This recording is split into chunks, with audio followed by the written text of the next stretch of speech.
안녕하세요. 지금 현재가 너무 행복한 40대 여자입니다. 저희 엄마가 유튜브 사연을 하루 종일 라디오처럼 틀어놓으면서 자주 듣는 편이라 엄마한테 가는 날이면 같이 듣게 되는데요.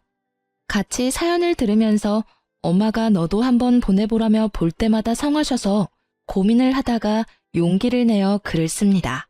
그럼 제 얘기를 시작하겠습니다. 저는 연애보다는 재테크에 관심이 더 많은 사람이었습니다. 물론 지금도 그 마음은 크게 변하지 않은 것 같아요. 그래서 근처에 있는 주거래 은행을 정말 자주 방문했습니다.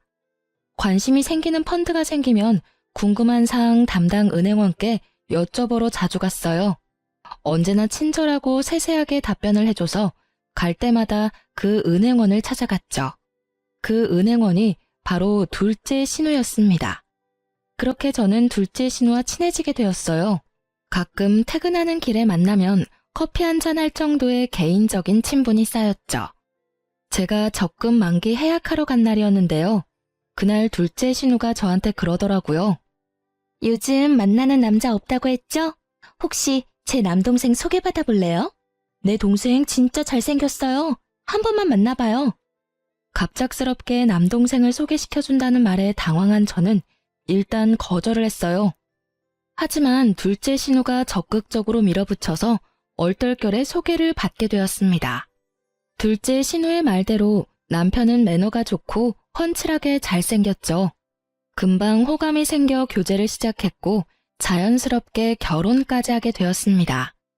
연애에 크게 관심이 없었던 제가 이렇게 물 흐르듯 결혼까지 하게 된 건 둘째 신우의 적극적인 지지가 뒷받침되어서 그랬던 것 같아요.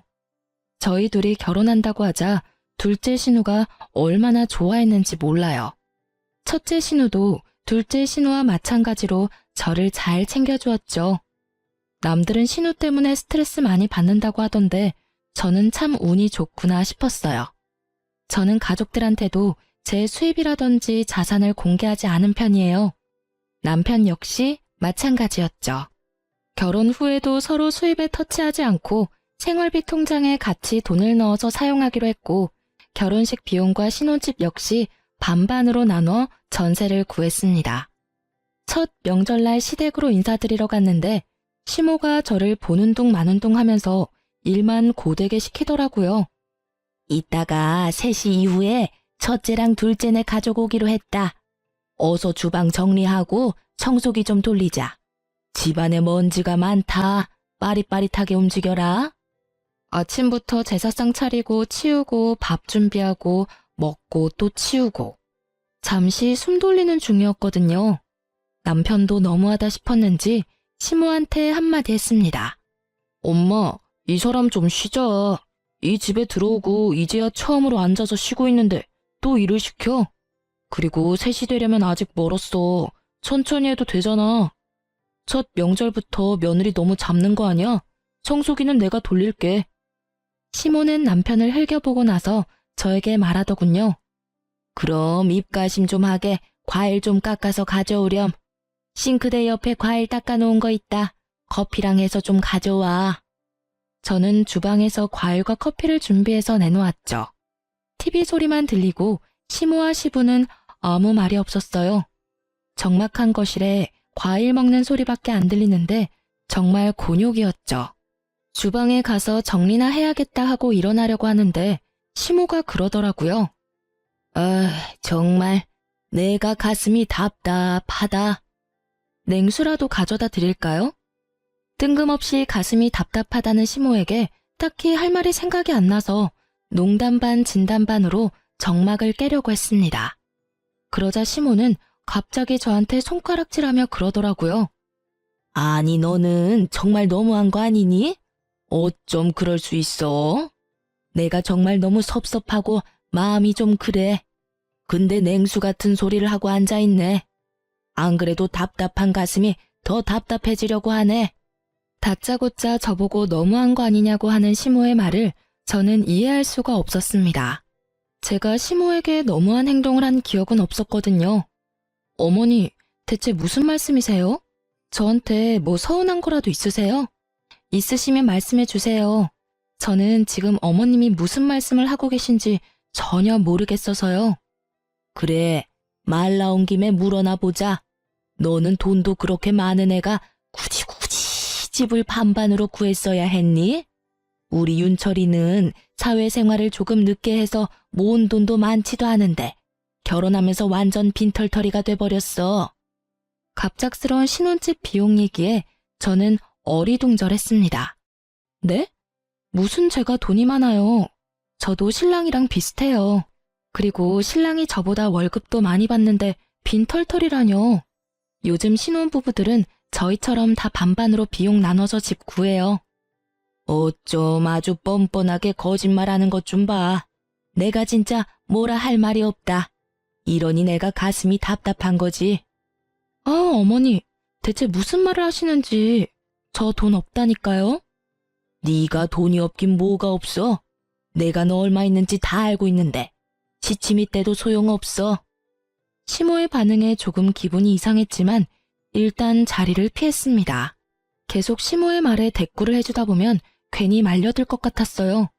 괜히 툭툭거리면서 저한테 시비를 거시는 것 같았죠.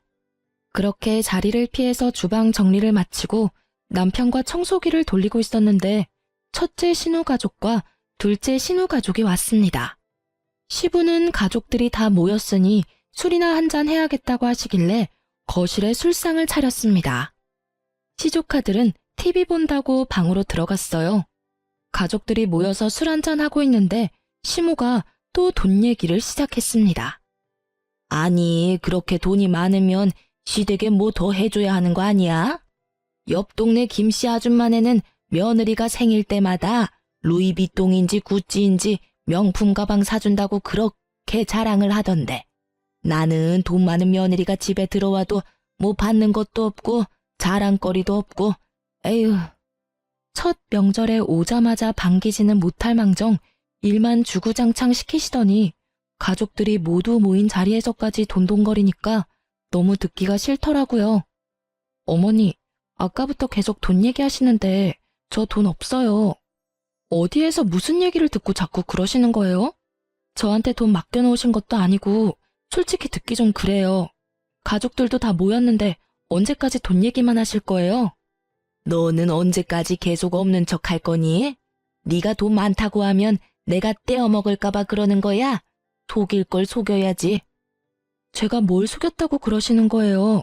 저 어머님 속인 적 없어요. 그렇게 시모랑 투닥거리고 있는데 둘째 신우가 끼어들면서 한마디 하더라고요. 올케, 엄마 다 알고 있어. 올케가 돈 많은 거.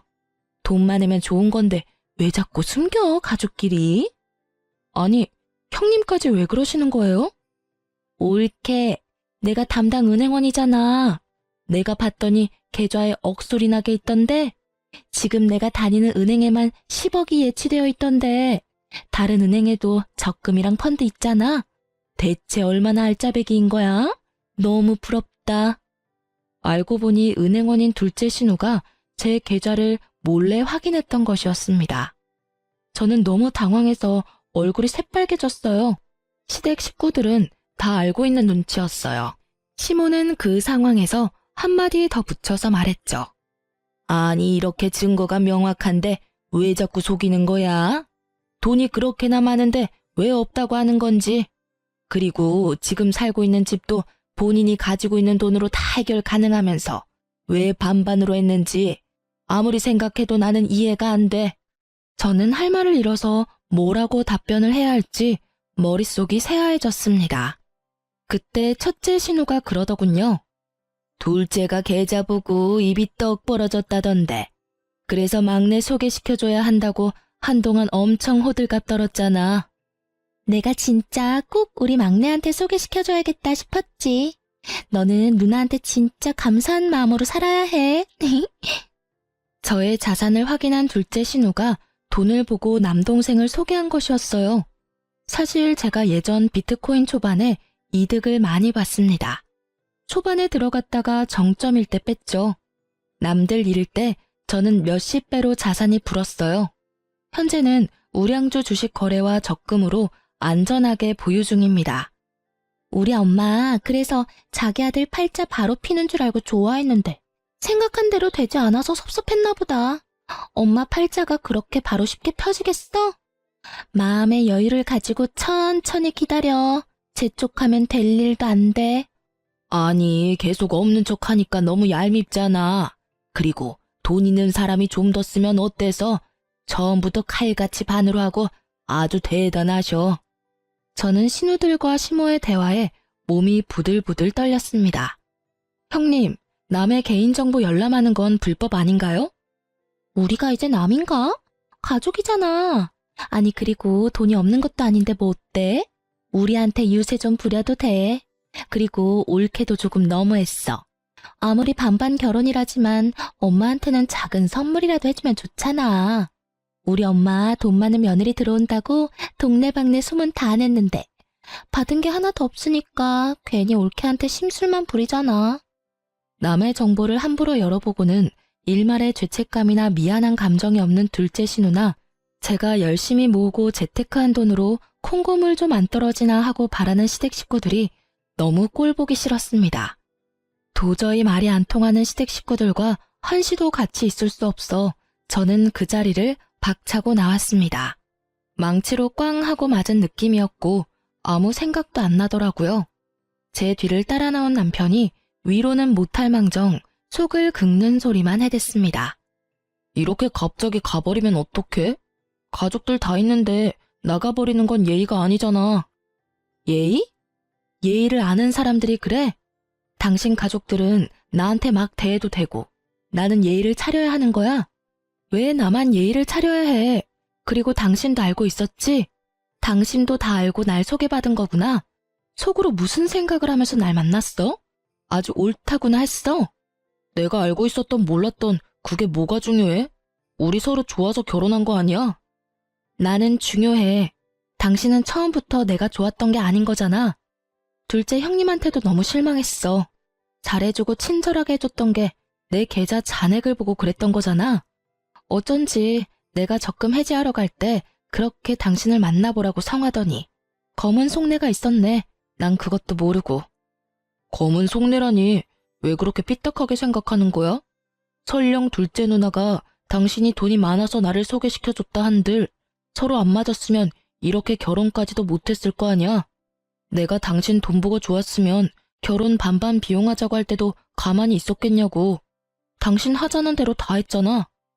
그럼 지금 이 상황에서 내가 어떻게 생각해야 해? 나는 지금 누군가가 내 뒤통수를 세게 맞은 느낌이야. 얼얼해. 어떻게 뒤에서 나 몰래 그런 얘기들을 함부로 주고받을 수가 있어? 입장 바꿔서 생각해봐 한번. 우리 가족이 지금 당신 돈으로 우리가 뭘 한 것도 아닌데 왜 그렇게 예민하게 반응해? 그저 계좌에 돈이 많다. 이 정도만 알고 있는 거잖아. 당신이 이렇게 뛰쳐나오면서까지 화를 낼 일인 거야? 나는 지금 아무리 생각해도 이해할 수가 없어. 어떻게 남의 개인정보를.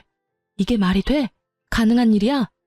지금 나는 내 돈으로 뭘 했고 안 했고가 중요하지 않아.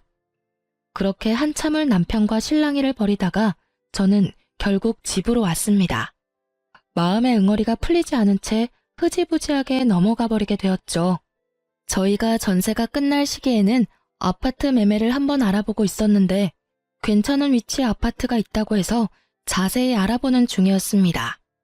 여보, 여기 위치가 괜찮은 것 같네. 1900세대 정도라서 단지도 꽤 크더라고.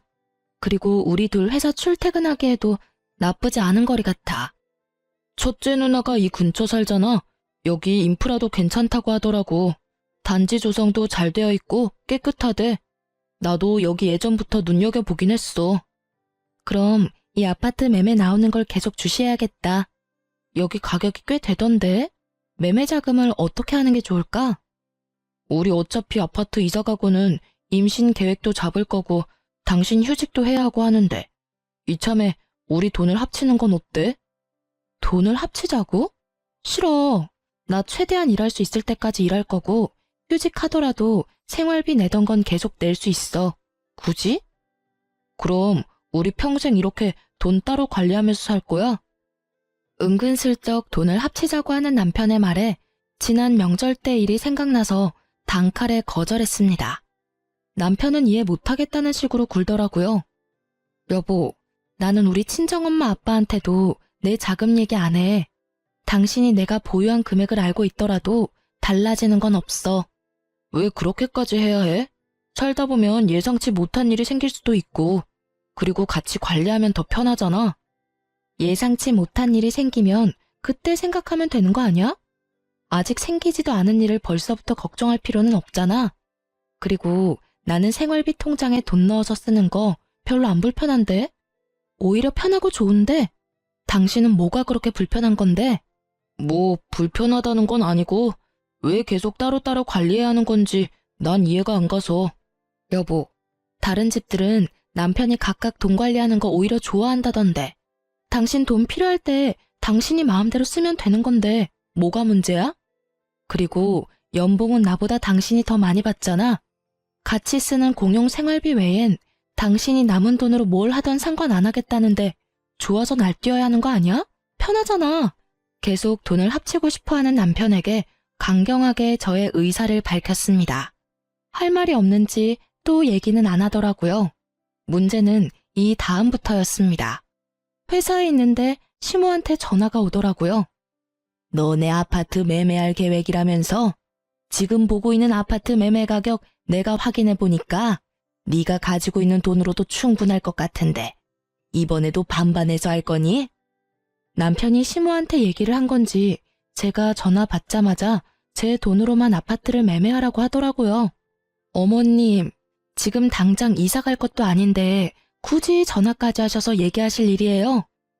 너가 또 반반하자고 할 것 아니야. 지금부터라도 내가 귀에 딱지 않도록 얘기해줘야지. 어머님, 반반으로 하던 제가 다 하던 그건 저희 부부가 결정할 일이라고 생각해요. 이렇게 저희 부부가 의논할 일 있을 때마다 어머님이 계속 관여하실 거예요? 어른이 의견을 주겠다는데 그게 뭐가 문제니? 너는 대체 그 많은 돈 아껴뒀다 뭐에 쓰려고 그래? 다들 그렇게 돈 모아서 집 사는 거지. 제 돈으로 뭘 하던 그건 제 마음이죠. 그리고 저 지금 회사예요. 돈 얘기하실 거면 나중에 하세요. 지금 업무 처리할 것 있어서 끊겠습니다. 그날 퇴근하고 집에 들어갔는데 너무 화가 나더라고요. 당신 어머님한테 무슨 얘기를 했길래 내 돈으로 아파트를 매매하라 어쩌라 그러시는 거야? 왜 자꾸 우리 일에 어머님이 자꾸 끼시는 거냐고. 왜? 엄마가 전화했었어? 난 별 얘기 안 했어. 그냥 아파트 매매 알아보고 있다 했지. 아파트 매매를 왜 내 돈으로 해야 해? 왜 그게 당연하다는 듯이 말씀하시냐고. 당신이 돈이 나보다 더 많으니까 하시는 말씀이시지 뭐. 그리고 당신 돈으로 하면 또 어때? 어차피 우리 평생 같이 살 거잖아. 정말 내가 기가 차서 말이 안 나온다. 그래, 내 돈으로 매매한다 쳐. 그럼 명의는? 명의 얘기는 안 나오겠어? 공동명의 하는 게 뭐 어때서? 부부가 같이 사는 집인데 공동명의가 대수야? 공동명의 같은 소리 하네. 내 돈으로 했는데 무슨 공동명의야? 당연히 내 명의지. 근데 내 단독 명의로 했다고 해봐. 어머님이 또 가만히 계시겠어? 아니, 다들 왜 내 돈 가지고 이래라 저래라 하는 거야 정말? 내가 돈 모으는데 뭐 보태준 거라도 있어 다들? 당신은 말을 또 왜 그렇게 해? 왜 자꾸 비꼬는 거야? 우리 가족이 나쁜 마음 가지고 얘기하는 거 아니잖아. 공동명의 한다고 해서 뭐 당신 인생이 크게 달라져? 내 개인정보를 몰래 열람한 둘째 신우와 자꾸 돈을 합치자며 은근슬쩍 묻어가려는 남편과 그리고 돈돈거리면서 제 속을 긁는 시모 때문에 저는 결국 참다 못해 터졌습니다. 나 지금까지 계속 참고 얘기 안 했는데 솔직히 둘째 형님 이거 범죄 아니야? 은행원이 고객의 개인정보를 함부로 열람해. 그리고 그걸 발설까지 했어. 이거 신고감이야, 알아? 당장 은행원 자격 박탈당해도 할 말 없는 거라고. 아니, 어떻게 자기 개인적인 궁금증을 위해 그런 몰상식한 행동을 할 수가 있어? 그게 무슨 범죄야. 당신 돈을 빼돌린 것도 아니고. 그리고 몰상식? 자꾸 말 이상하게 한다. 싸우자는 거야? 우리 누나를 어떻게 보는 거야? 빼돌려야 범죄야? 요즘 개인정보보호법 강해진 거 몰라? 당신네 회사에서도 매년 개인정보 보호 교육하지 않아? 법정 의무 교육이라 회사에서도 중요하게 생각하는 부분이라고. 개인정보가 얼마나 민감하고 예민한 부분인데 심지어 개인정보 보호가 제일 중요한 은행에서 은행원이라는 사람이 어떻게 그런 행동을 할 수 있는지 아무리 생각해도 이해가 안 돼. 나는 사기 결혼 당한 것 같아. 정말 너무 화가 나고 배신감 들어. 어차피 나중에 서로 공유하게 될 건데 왜 그래? 그냥 조금 빨리 알게 된 것뿐이야. 근데 우리 집 식구들도 모르는 내 자산을 시댁 식구들이 다 안다는 게 말이 돼? 그리고 내 동의를 얻고 공유한 거야? 그냥 남의 소중한 개인정보를 빼돌린 거야. 왜 사태의 심각성을 전혀 모르지? 알면 또 어때? 당신이 뭐 해줄 것도 아니면서. 저는 벽이랑 말하는 것 같았고 남편에게 무슨 말을 해도 제 마음을 이해해주지 않을 것 같았어요. 그 와중에 시모가 또 전화가 왔습니다. 지금은 회사 아니지? 그리고 아무리 바빠도 그렇지 너는 시어머니 전화를 그렇게 끊니? 그래서 결정은 했어? 네가 매매하기로? 이 사람들이 정말 날 돌아버리게 하고 싶어서 작정했나 싶었죠. 어머님, 제발 그만 좀 하세요. 계속 그럴수록 저는 어머님이 말씀하신 대로 하기 싫어져요. 제가 알아서 하겠다고요. 말하는 뽐새 좀 봐. 예, 네가 뭐 해준 것도 없으면서 뭘 그렇게 유세야? 용돈이라도 많이 주는 것도 아니면서. 같이 살지도 않는데 매달 50씩 넣어드리잖아요. 명절엔 별도로 드리는데 뭐가 그렇게 부족하세요? 지금 안 그래도 저희 부부 그놈의 돈 때문에 싸우고 있거든요. 어머님까지 안 그러셔도 충분해요. 진짜 저 미쳐버릴 것 같으니까 이제 좀 그만하세요. 내가 너한테 뭘 어쨌다고 그렇게 난리를 쳐? 제 계좌를 몰래 본 둘째 형님도 너무 소름 끼치고 제 재산 미리 알고 저한테 자꾸 돈돈거리는 어머님한테도 진절머리가 나고요. 그리고 지금 이 상황이 얼마나 심각한 상태인지도 모르는 바보 같은 남편한테는 정이 뚝 떨어집니다. 정말 지긋지긋했습니다. 다툰 후 서로 마음이 풀리지 않은 채로 지내던 중에 친정 식구들이 오랜만에 신혼집에 놀러 오겠다고 하더라고요. 시댁과는 거리가 가까워 자주 왕래하지만 친정은 편도 2시간이 넘는 거리라 자주 못 오기도 하고 저희 부부도 친정에 자주 찾아가지 못하거든요. 꽁기한 마음으로 남편과 마트에서 장을 보러 갔습니다. 장볼 거리를 이것저것 담고 있는데 남편의 사촌 누나를 만났습니다. 남편도 오랜만에 만나서 반갑게 인사를 하며 서로 이런저런 얘기를 나누는데 뭔가 쎄한 대화를 하더라고요. 이번에는 잘 지내고 있어? 어때? 별 문제는 없고? 지난번에는 워낙 잡음도 많고 시끄러웠어가지고 걱정이 좀 된다, 야. 어? 아유, 누나는 참 무슨 말을. 당연히 잘 지내지. 우리 어서 장봐야해서 그만 갈게. 다음에 또 봐. 그래, 잘 지내면 됐지. 제발 좋은 소식만 들려줘라. 남편은 뭔가 서둘러 대화를 종료하는 느낌이었어요. 뭔가 기분이 좀 묘하더라고요. 지난번에? 사촌 누나가 하신 말 괜히 좀 신경 쓰이네. 그게 무슨 말이야? 전에 뭔 일이 있었어? 뭐 전에 사귀던 애 얘기하나 보지. 진짜 저 누나도 주책이야 정말. 어서 장 보고 가자. 도착하시기 전에 청소기도 좀 돌려야지. 그렇게 그날 마트 장을 보고 친정 식구들과 식사를 마치고 배웅을 한 이후에도 계속 사촌 누나와 남편의 반응이 계속 머릿속에 맴돌았습니다. 여자의 촉이라고 할까요? 제가 전에 만났던 남자친구의 바람도 이 쎄한 촉으로 잡아냈었거든요. 다음날 퇴근하고 집에 왔더니 남편이 좀 늦는다고 연락이 왔습니다. 저는 계속 생각나는 이 찝찝한 마음을 해결해야겠다고 생각을 했어요. 시댁 식구 중에서도 제일 물러터진 첫째 신우에게 전화를 해봤습니다. 올케. 무슨 일이야? 퇴근은 잘했어? 지난번에 기분 상한 건 좀 풀린 거야?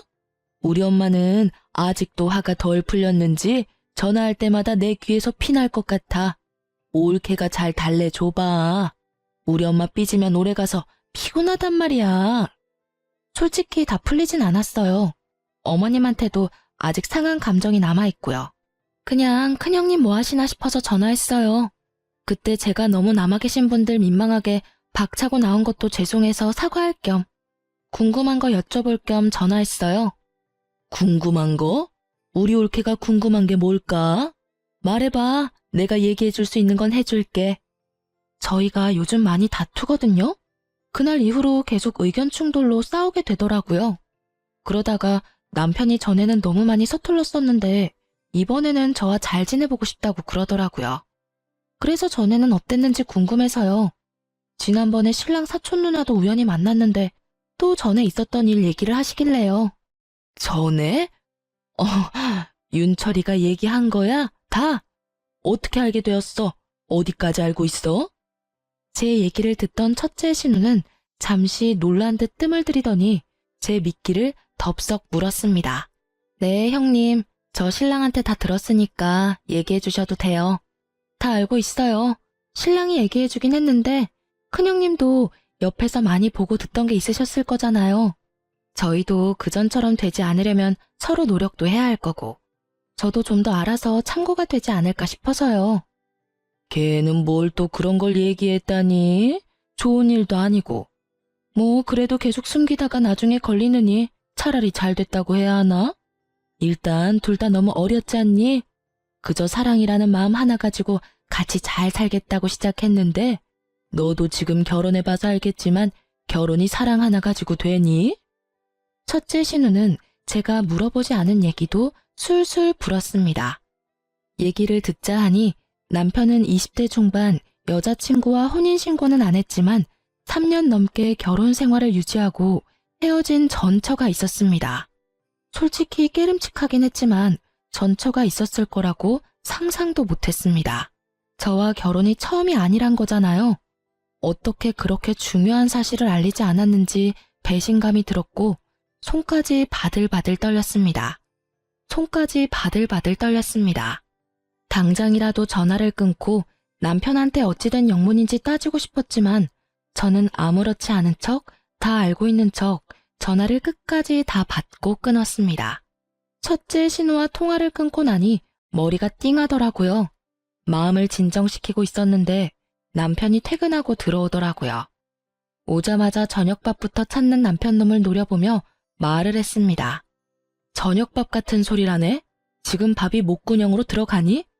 당신 진짜 미친 거 아니야? 당신네 식구들이 나한테 돈 많은 거 속였다고 할 자격이 있어? 퇴근하고 오자마자 또 그게 뭔 소린데? 대체 왜 얼굴만 보면 잡아먹으려고 난리야? 나도 숨 좀 쉬자 제발. 당신 나랑 첫 번째 결혼이 아니더라? 전처가 있다면서. 저의 말에 남편의 얼굴은 급속도로 어두워졌죠. 무슨 말이야 그게? 아니 이렇게 중요한 사항을 꽁꽁 숨기고 있었어? 재혼이면 재혼이라고 처음부터 밝혔어야지. 내가 돌싱남이랑 결혼을 했을 줄은 꿈에도 생각 못했네. 누구한테 들었어? 누구한테 들었는지가 중요해 지금? 내 자산을 알고 결혼한 것부터 시작해서 초혼이 아니라는 것까지. 이건 진짜 명백히 사기 결혼이야. 알아? 당신 참 양파 같은 사람이야. 아주 까도 까도 끝이 없어. 혼인신고는 안 했어. 철없을 때 얘기야. 어렸을 때 얘기라고. 결혼 생활이라고 말할 정도까지는 아니고. 3년 넘게 결혼 생활을 했다면서 혼인신고 하나 안 했다고 당당하다는 거야? 당신 생각은 이게 아무 문제가 없는 일이라는 거지? 법적으로는 깨끗하잖아. 요즘 애들은 뭐 결혼 전에 동거도 한다는데 그거랑 뭐 다를 게 뭐 있어? 크게 문제 삼을 일도 아니잖아. 크게 문제 삼을 일이 아니라고? 대체 당신은 무슨 생각을 하고 사는 거야? 반대로 내가 그랬다고 하면 당신은 가만히 있었을 것 같아? 둘째 형님이 내 계좌 훔쳐본 것도 별일 아니라고 하더니 왜? 이제 전처 있는 것도 큰 문제 아니라고 우겨댈 셈이야? 야, 진짜 사람 하나 바보 만드니까 좋아? 당신 가족들 정말 사기꾼이야. 당신도 마찬가지고. 뭘 사기를 쳤다는 거야 자꾸. 대체 뭐가 사기 결혼이냐고. 지금 나한테 일어나고 있는 모든 상황들이 사기 아니냐고. 어떻게 사람들이 그럴 수가 있어? 너는 맨날 너만 피해자야? 뭐가 그렇게 화가 나고 뭐가 그렇게 억울해? 대체 왜 매번 예민하게 반응하는 건지 나는 이해할 수가 없어. 반성의 기미는 하나도 안 보이는 남편놈을 보면서 가만히 있어서는 안 되겠더라고요. 이렇게 당하고만 있을 수는 없잖아요. 저는 천천히 생각해 봤습니다. 일단 둘째 신우일부터 처리해야겠다고 생각했어요. 은행원이 어떻게 남의 개인정보를 볼 수 있는 건지, 그게 진짜 가능한 건지 여기저기 찾아가 확인해 봤습니다. 인터넷으로도 열심히 검색을 해봤더니 세상에 이런 경우가 또 있었더라고요. 그래서 개인정보를 함부로 열람한 경우 어떻게 되는지 많이 알아보고 공부도 했습니다. 먼저 저는 국민신문고를 통해 둘째 신우를 고발했습니다. 그 다음으로는 금감위에 민원을 넣었죠. 그렇게 둘째 신우한테 똥을 투척하고 저는 짐을 챙겨 친정으로 내려갔습니다. 시댁은 당연히 발칵 뒤집어졌고 둘째 신우는 당연히 은행원 자격을 박탈당했습니다. 시댁 식구들한테 연락이 계속 오는 바람에 전화통은 불이 났죠. 남편 놈한테 오는 전화만 받았습니다. 당신 제정신이야? 우리 둘째 누나 밥줄 끊기게 할 생각이야? 당장 철회해. 무슨 짓을 벌인 거야 대체? 우리 가족이 너한테 뭘 그렇게 잘못했어? 내가 전에 얘기했지. 개인정보 보호가 얼마나 중요한 건지. 남의 정보를 몰래 열람해서 발설까지 하는 은행원을 어떻게 믿고 은행 업무를 봐? 당신은 그런 은행원을 믿을 수 있을 것 같아? 나는 못 믿어. 당신은 가족이니까 별일 아니라고 생각하겠지만 이거 엄청 큰 범죄야. 몰랐으면 이제라도 좀 깨달았으면 좋겠네. 지금 둘째 누나 은행에서 쫓겨났어. 지금 벌금까지 물게 생겼다고. 너한테 피해준 거 없잖아. 왜 이렇게까지 일을 크게 만드는 건데? 남편은 둘째 신우가 잘못한 일은 전혀 생각 못하고 당장 철회하라며 발악을 하더라고요. 그러게 왜 남의 개인정보를 몰래 보냐고. 당연한 결과야. 벌금 몇 천만 원밖에 안 하던데 솔직히 더 강하게 벌금 때려야 하는 거 아니야? 몇 천만 원? 네가 돈이 많아서 몇 천만 원은 아주 우습구나. 맞네. 네가 우리 가족을 얼마나 우습게 봤으면 이래. 진짜 돈이 대단하다 대단해. 이것 봐. 남의 개인정보를 여기저기 발설해서 뭔 얘기만 하면 남의 재산 들먹이기나 하고 전혀 반성의 기미가 보이질 않잖아. 왜 아직도 정신을 못 차리는 거지? 지금 당신네 가족은 지금 나한테 미안하다고 싹싹 빌어야 하는 거 아니야? 어쩜 이렇게 당당해? 우리가 남이야? 너랑 나랑 부부야. 정신 차려. 왜 너한테 싹싹 빌어야 하는데? 네가 우리한테 잘못했다고 용서를 구해야지. 아, 정신 차려야 할 건 둘째 신우겠지. 아니다. 시댁 식구들 모두 정신 차려야 해. 내가 봤을 땐 다들 제정신이 아닌 것 같아. 그리고 솔직히 따지면 우리 둘은 남이지. 피가 섞인 것도 아니고. 그래, 네 마음대로 해라. 나 지금 너희 회사 앞으로 가는 길이야. 엄마랑 둘째 누나도 같이 가고 있으니까 각오 단단히 해. 도망칠 생각하지 마. 잘못했다고 미안하다고 반성하는 모습을 보이지 못할 망정 회사로 찾아오고 있다고 협박하는 시댁 식구들이 한편으로 너무 대단해 보였습니다. 오히려 잘 되었다는 생각도 들었어요. 아, 그래? 근데 어쩌지? 나 회사 그만뒀어. 가봤자 별 소득도 없을 거고. 나 회사에서 망신시켜주고 싶어서 그런가 본데 이미 회사의 사정 다 얘기해서 회사 사람들 다 알 텐데. 가봤자 좋은 소리 못 들을걸. 괜히 오기 부리지 말고 조용히 집에나 가세요. 시댁 식구들이 회사에 찾아올 수도 있을 거라는 생각을 진작에 했죠. 친정에 내려가기 전에 회사의 사정 얘기하고 바로 퇴사했습니다. 혹시나 했었는데 역시나였던 시댁 식구들이었죠. 저는 시댁 식구들과 쓸데없이 감정 소비할 시간이 없었어요. 남편 전처의 행방을 찾고 있었거든요. 수소문 끝에 남편의 전처를 찾아갔습니다. 얼마나 고생을 많이 했는지 처음 봤는데도 얼굴이 헬쓱해서 안쓰러워 보이더라고요. 전처한테서 제 남편과 헤어지게 된 몇 가지 이유들을 모두 듣고 경악을 금치 못했어요. 저희 친정이 잘 사는 편은 아니에요. 그래서 처음에 결혼한다고 했을 때부터 별로 좋아하지 않았어요. 어떻게 알았는지 제가 얼마 모았는지도 알더라고요. 그리고 볼 때마다 친정 부모님은 얼마나 일을 안 했길래 돈이 없냐고 구박하시더라고요. 전처는 어렸을 때라 잘 몰랐던 것 같은데 둘째 신우가 전처와 전처 친정 식구들의 자산까지도 확인했나 보더라고요. 아주 상습범이었죠. 전 남편은 같이 있을 때는 잘해줬는데 시댁에만 가면 꿀먹은 벙어리였어요. 전 첫째 신우랑 둘째 신우는 저를 완전 투명인간 취급했고 전시모는 저를 볼 때마다 그렇게 노려보면서 구박하더라고요. 제가 돈이 많은 걸 알고도 그렇게 사람 못 살게 괴롭혔던 시모가 전처한테는 또 돈 없다고 얼마나 개무시를 했을지 안 봐도 비디오였습니다. 남편놈은 중간 역할도 못했고 시간이 좀 지나니까 같이 개무시를 했었다고 합니다. 듣고 있던 제 주먹이 불끈 쥐어질 정도로 전처가 일방적으로 당하기만 했더라고요. 그때는 어렸으니까 한 번 대들지도 못하고 다들 저처럼 참고 사는 줄 알았어요. 그리고 그때 제 뱃속엔 아기가 있어서 더 참고 살았죠. 근데 아기가 성별이 여자 아기인 거 알고선 더 구박을 하더라고요. 딸은 필요 없다고, 혼인신고도 안 했으니까 이혼하라고, 자기 아들 앞길 망치지 말라고, 3천만 원 줄 테니까 그냥 나가라고, 썩 꺼지라고. 시모는 제가 생각했던 것보다 훨씬 더 못되고 나쁜 사람이었습니다. 전처는 결국 온갖 구박을 견디다가 못해 돈을 받고 그 집을 나갔다고 해요. 어떻게 사람들이 그럴 수가 있죠? 지금 아기는 잘 크고 있는 거죠? 지금 유치원에 잘 다니고 있어요. 밝고 예쁜 공주님이에요. 어린 게 뭘 아는지 모르겠지만 아직까지 아빠도 안 찾고 씩씩해요. 제가 그렇게 돈을 받고 나왔지만 너무 억울하고 그때 일만 생각하면 너무 화가 나요. 기회만 있다면 복수하고 싶을 정도로요. 그런데 저는 아무것도 없잖아요.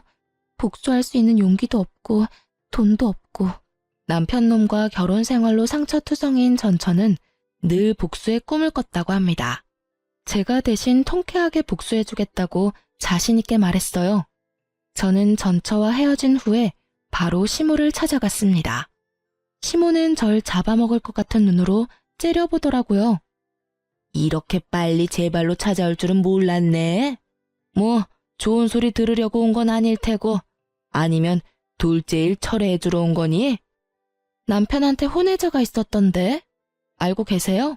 예쁜 손녀도 있으시던데. 그게 무슨 소리인지 전혀 모르겠네. 너도 잘 알다시피 나는 우리 딸이 낳아준 손자 3명밖에 없는데 나한테 손녀가 어디 있니? 너 뭐 잘못 먹었어? 어디서 그런 기분 나쁜 소리를 듣고 온 거니?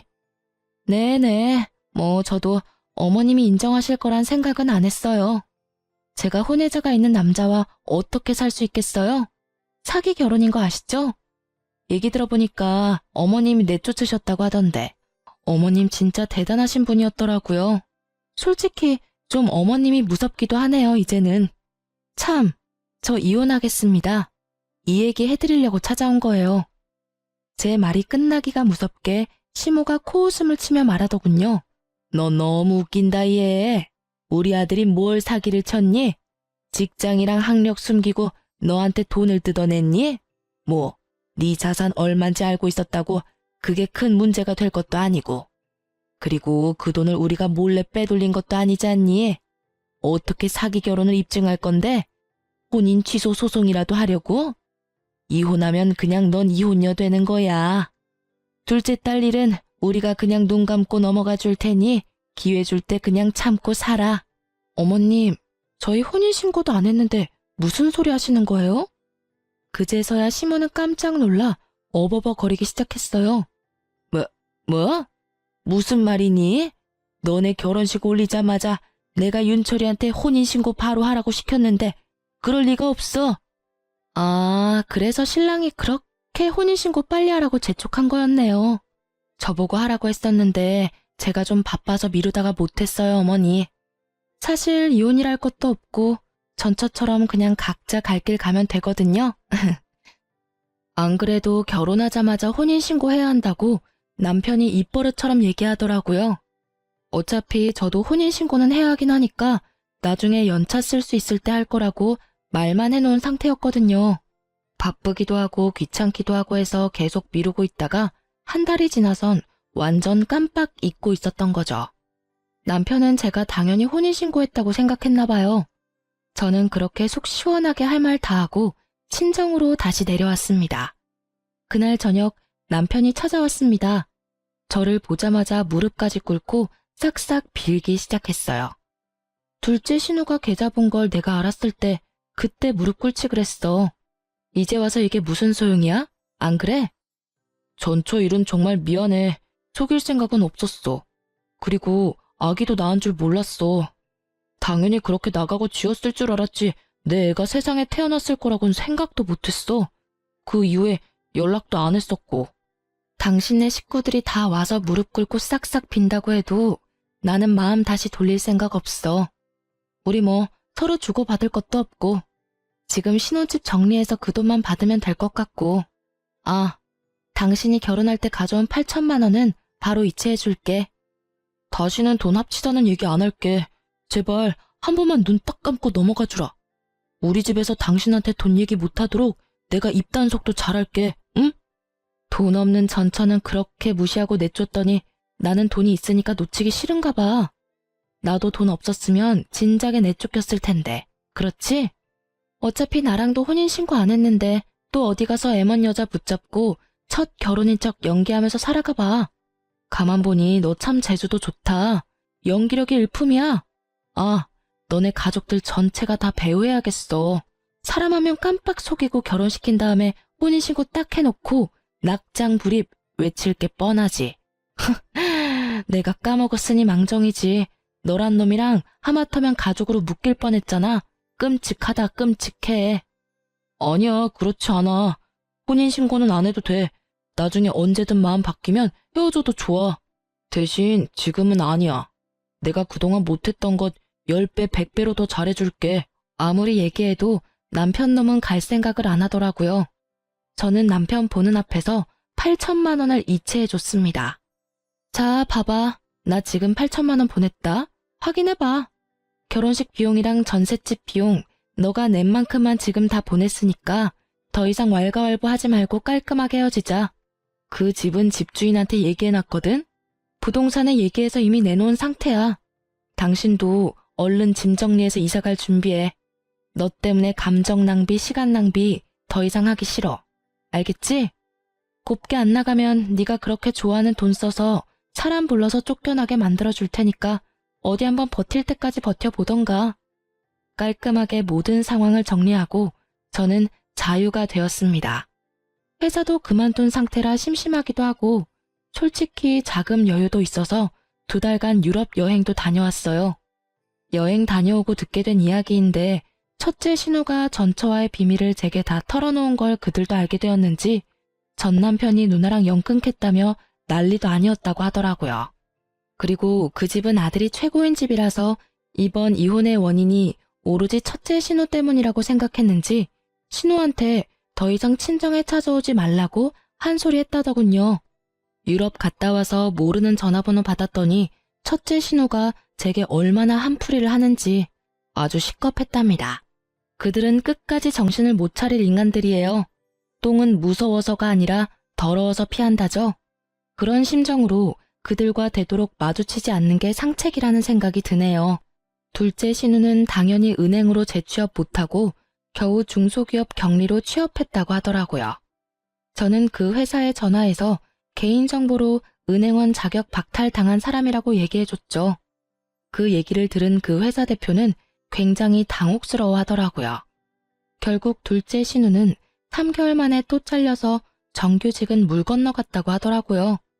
이후에 한동안 국내로만 여행 다니면서 푹 쉬었어요. 지금은 친정 근처로 거주지를 옮겨놓은 상태라 새로운 회사에 재취업해서 잘 적응 중입니다. 참, 전 남편의 전처와는 지난번 만남을 계기로 친해져서 가끔씩 연락하고 지내는 친구가 되었어요. 그러다 종종 만나선 전 남편과 전 시댁 식구들을 안주 삼아서 얘기하다 보면 시간 가는 줄 모를 정도라니까요. 저는 처음 자기소개할 때 얘기했듯이 지금 너무 행복한 인생을 보내고 있습니다. 역시 저는 혼자서 지내는 게 맞나 봐요.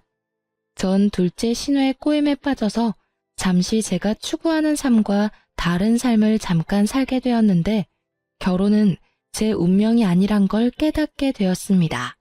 제 사연 재미있게 들으셨나 모르겠네요. 저희 엄마도 듣고 계시겠죠? 여러분도 지금 인생이 행복하길 바라며 저는 이만 사연을 마치겠습니다. 감기 조심하시고 나쁜 사람도 조심하세요. 감사합니다.